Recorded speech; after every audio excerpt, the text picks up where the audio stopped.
같은 이제 세대들은 단어를 외우면 되잖아. 네. 단어랑 구문 익혀서 이거를 독해를 할 수 있는 거구나. 아이들도 이게 되겠다라고 생각하시는 분들이 많거든요. 네. 가끔가다 이런 친구들이 있더라고요. 네. 검은 것은 글씨요, 하얀 것은 바탕이다. 네. 구별하기가 처음에는 되게 힘들어요. 여기서 그나마 이제 우리가 단서를 찾자면은 교육부의 평등을 만드는 정보비의 대칭 부숴버리겠습니다. 남기정입니다. 백시호입니다. 오늘은 읽기 방법에 대해서 이야기를 해볼 거예요. 가장 큰 계보가 두 가지가 있습니다. 그렇죠. 원서 읽기, 책 읽기 중심으로 읽는 거랑 단어를 익히고 구문을 습득해서 그거 두 개를 합쳐서 독해를 해나간다 하는 크게 두 가지 갈래가 있는데 네. 이 각각의 방법의 특징이 뭐고 장점과 단점이 뭐고 최적 구현 시기가 어떻게 되며 어떻게 하는 게 가장 효과적으로 구현할 수 있는 방법인지에 대해서 뽀개기를 해보겠습니다. 이거는 인지가 성장한 다음에 시작할 수 있는 방법이에요. 그래야지 효과가 좋은 방법이에요. 왜냐면은 이게 전제로 하는 게 뭐냐면 네. 한글로 책을 읽을 수 있는 역량이 이미 있다는 것을 전제로 하고 있어요.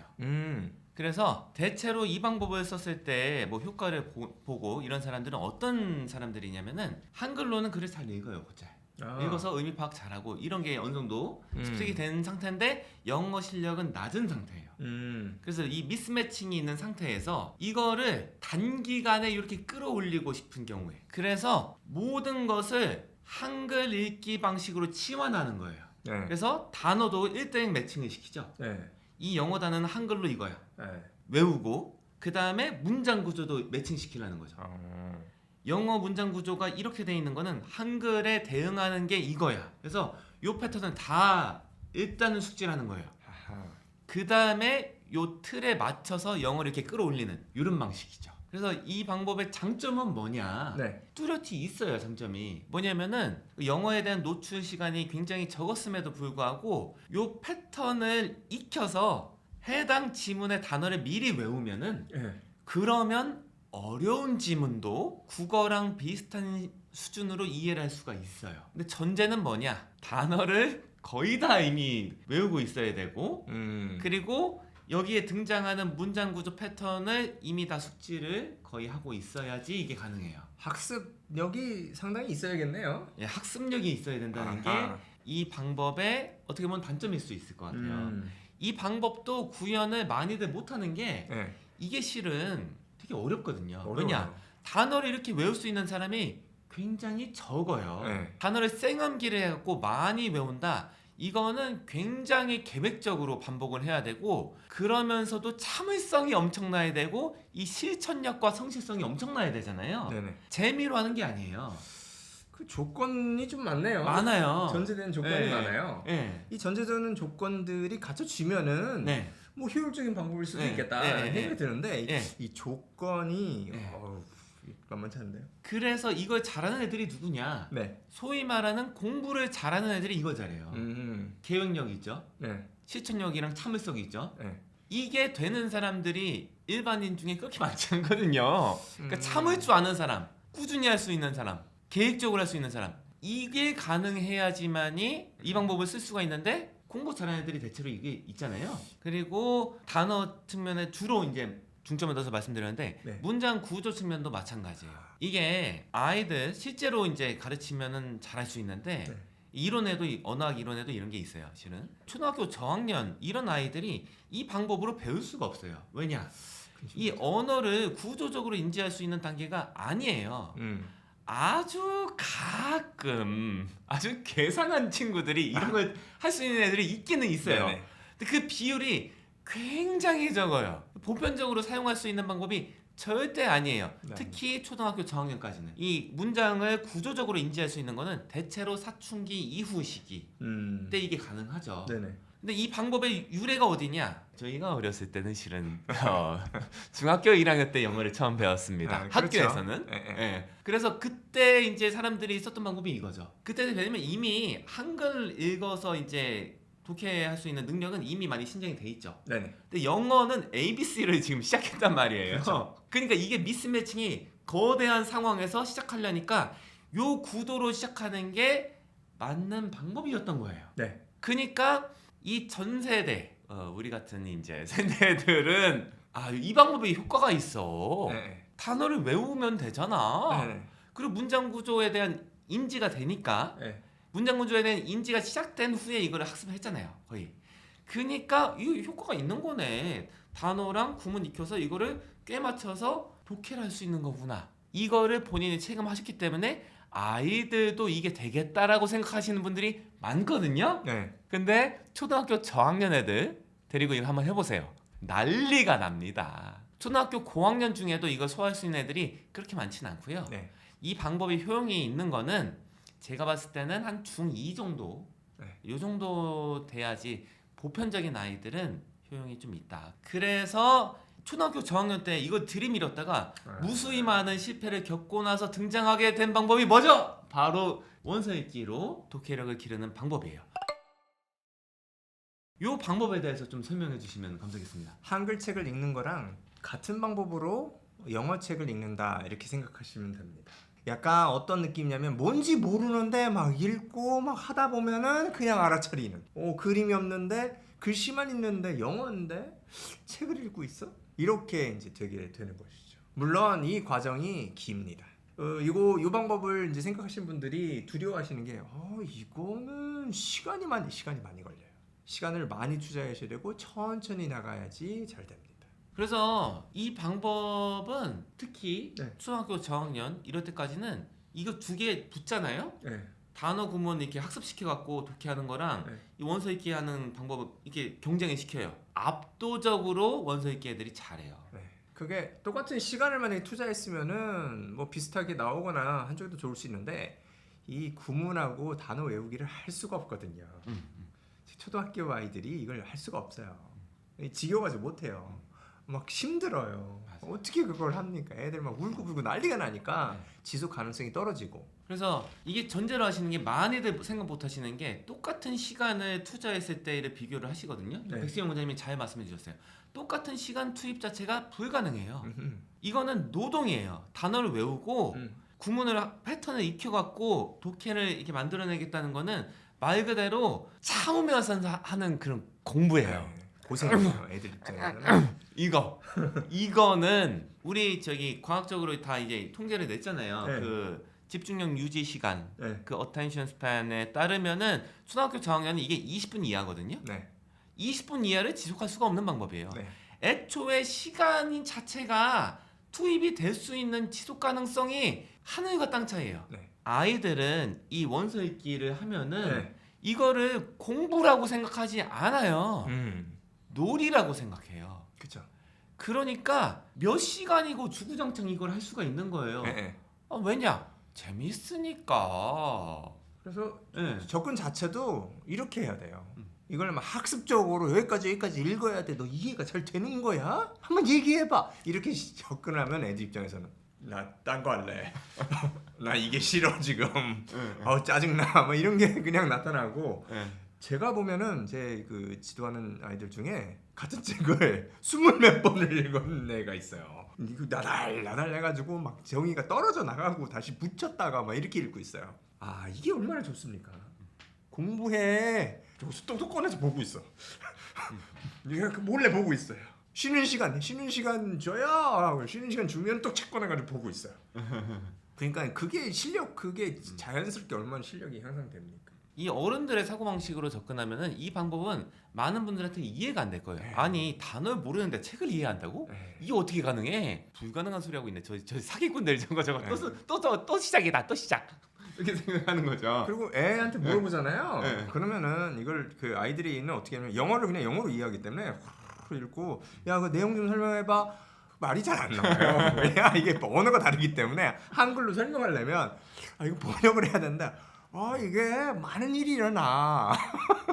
이거는 이제 설명을 해보라고 하는 거는 우리 뭐 이론 같은 거 조금만 말해보면은 이게 선언적 지식을 확인하는 거잖아요. 네. 외현 기억 같은 걸 확인하는 거예요. 그래서 사람이 정리해서 이렇게 말할 수 있는 거, 분명하게 말할 수 있는 거는 다 이런 것들이거든요. 근데 이거는 책 읽기의 효과 중에서 일부에 해당하는 거예요. 책 읽기가 그랑 관련이 없지 않아요. 있는데 책 읽기의 효과 중에 상당 부분은 설명을 못하는 것들이에요. 네. 우리가 말하는 그 암묵기억, 절차적 지식 이런 거잖아요. 네.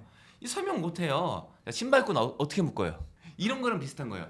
신발끈 그냥 이렇게 하는 거잖아. 그러네요. 이거 어떻게 설명을 어떻게 할 거예요? 이렇게 물어봐서 대답이 안 나오면은 이게 이해가 안 됐다고 생각하잖아요. 이게 어른들의 사고방식인데 이 접근 자체가 위험하다.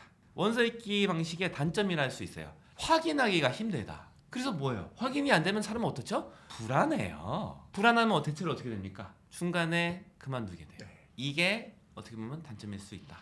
장점은 뭐냐? 어린 나이에 놀이로서 몰입을 통해서 접근하기 때문에 많은 시간 동안에 즐거움을 느끼면서 영어를 배울 수 있다. 네. 얼마나 좋아요. 그래서 이게 약간 책과 친해지고 이 책에 좀 빠져들게끔 이제 그 유도하는데 시간이 상당히 걸리고 어떻게 보면은 이제 전통적으로 공부를 하신 부모님들은 인내심이 필요해요. 아이가 봤을 때는 수준이 높아지지 않은 것 같고 맨날 같은 것만 읽고 있고 이걸 제대로 이해 못하는 것 같은데 이걸 자꾸 또 아이가 초창기에는 약간 거부감이 들 수가 있어요. 그냥 앉아가지고 뭐 읽으래니까 막 이러고 하다가 자꾸 싸울 수도 있고 근데 그걸 습관을 들여서 같은 시간에 요 시간은 우리가 책 읽는 시간이다 이렇게 쭉 해야 되는데 그게 힘들어요.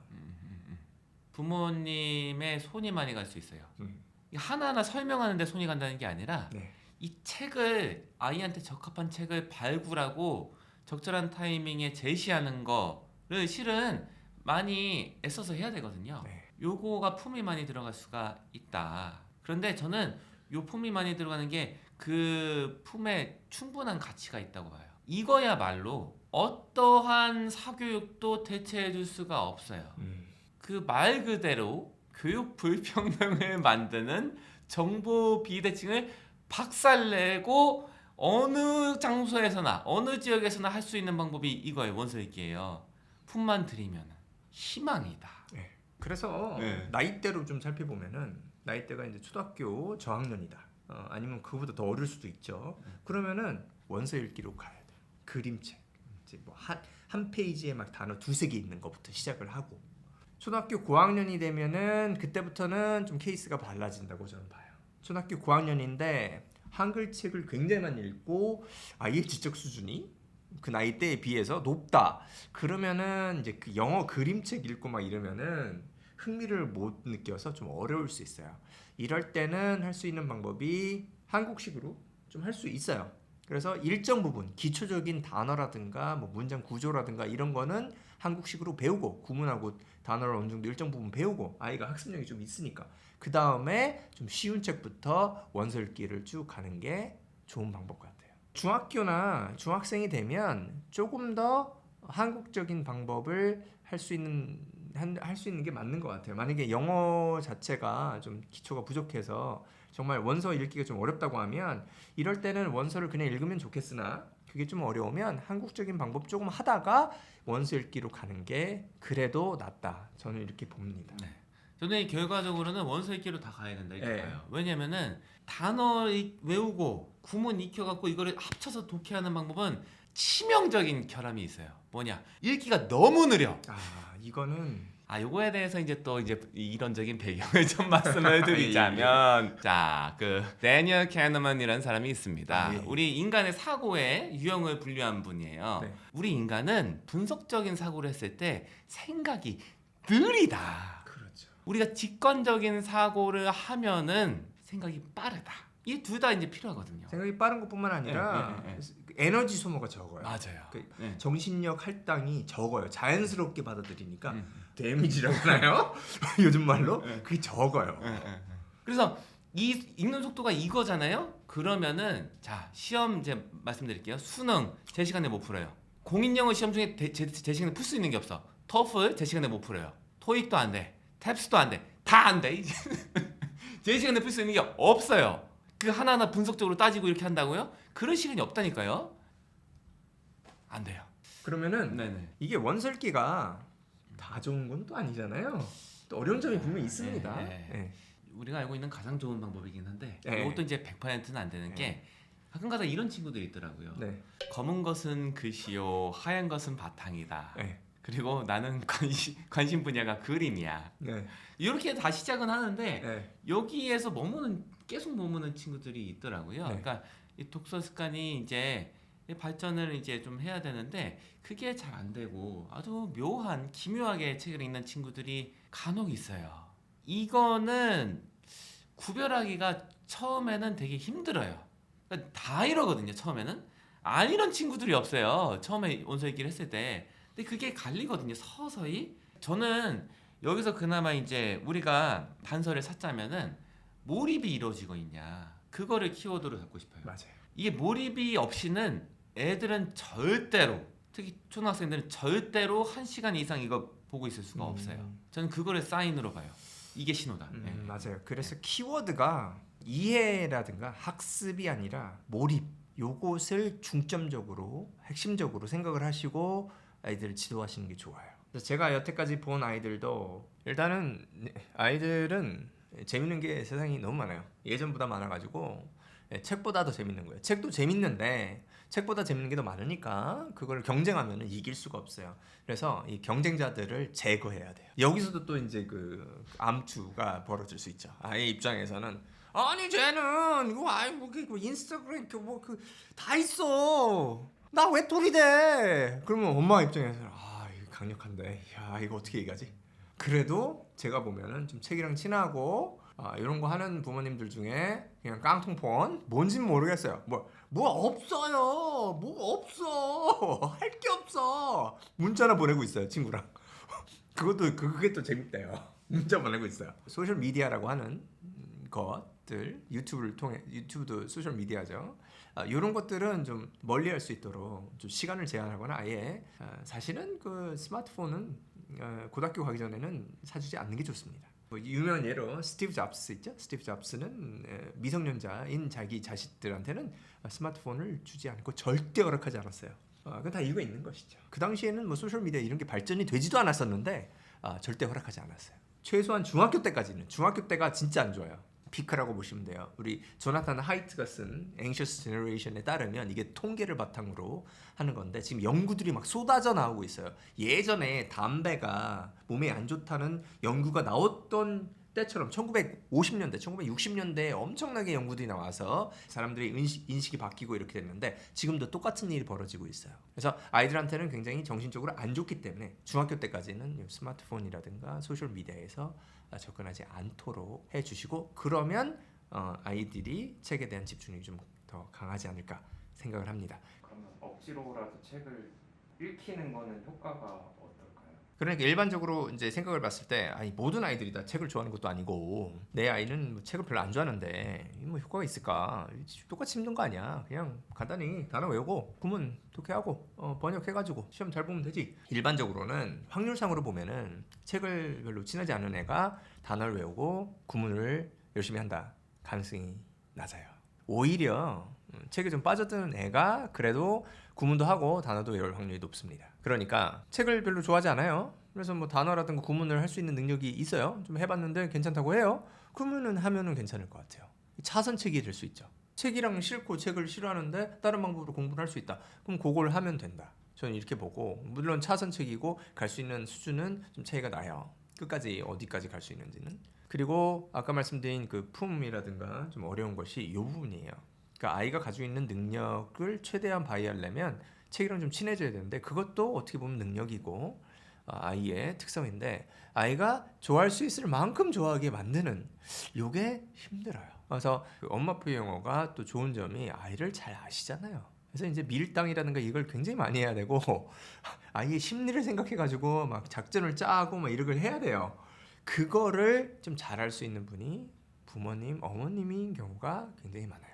그래서 이런 특성들을 파악을 하게 되고 이걸 잘해서 이렇게 분위기를 만들어서 아이가 최대한 많이 읽을 수 있도록 이렇게 만드는 거 이게 어렵죠. 그러나 성공을 하게 되면은 좋은 영어 교육의 첫 시발점이 아주 잘 놓여진다. 저는 그렇게 생각해요. 오늘은 독해력을 기르는 두 가지 큰 계보, 첫 번째 원서 읽기, 두 번째 단어와 구문학습에 대해서 이야기를 해보았습니다. 다음 편에서는 저희가 원서 읽기 방법에 대해서 설명을 드리고 원서 읽기가 망하는 이유에 대해서 말씀을 드리고자 합니다. 이번 편은 이 정도로 해볼까요? 네. 감사합니다.